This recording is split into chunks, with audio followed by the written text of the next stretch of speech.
কোনো অপশন নেই ভাইয়া, একটু হতাশ কিনা রংপুরে? একদম হতাশ ভাইয়া, একদম শেষ, কিছু বলার আর কোনো মুখ দিয়ে কোনো ভাষাই নেই আর আমার।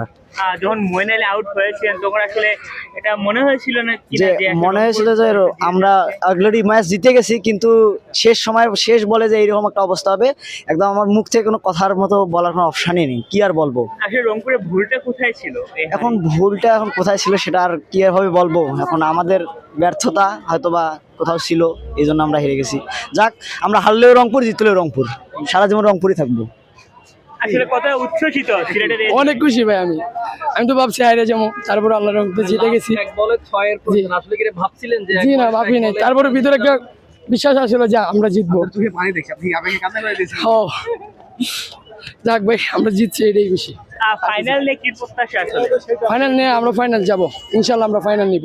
আপনার উপদেষ্টা বলেছিলেন যে প্রয়োজনে লোকাল ফ্লাইট ভাড়া করে করে দিবা। সমর্থকদের আনবেন, তো আসলে কি মনে করছেন ফাইনালে আপনি আসতে পারবেন কিনা? অবশ্যই আসতে পারবো। অবশ্যই খুবই হতাশ, কারণ এইভাবে ম্যাচ হারা মানে প্রচুর কষ্টজনক।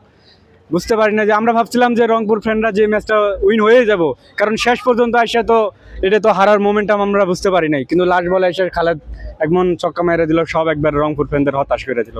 যখন আউট হয়েছিল তখন কি আপনারা মোটামুটি কনফার্ম হয়ে গেছে? আমরা কনফার্ম হয়েছিলাম যে আমরা ম্যাচ উইন হইতাছি, কিন্তু খালেদ যে এমনি এসে 6 মারবে আমরা কল্পনা করতে পারিনি।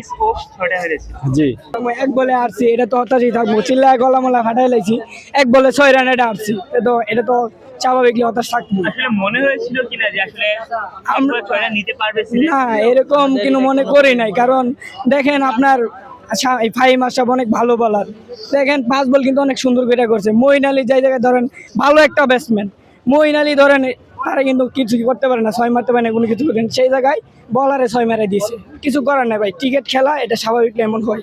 আমরা সবসময় দেখি যে রংপুরে এসে সবচেয়ে ভালো দল এটা হলো একটা এলিমিনেটর বা এই কোয়ালিফাইং রাউন্ডে এসে হেরে যায়, তো আপনার কি মনে হয় যে ভাগ্যের কাছে আপনি হেরে যান বারবার? হ্যাঁ, এটা আমরা ভাগ্যের কাছে হেরে যাই, কারণ দেখেন আপনি সবসময় রংপুরে একটা অনেক ভালো একটা টিম, কিন্তু ওরা সবসময় কোয়ালিফায়ারে হারে, দেখেন আপনি সবসময় এরকম হয়।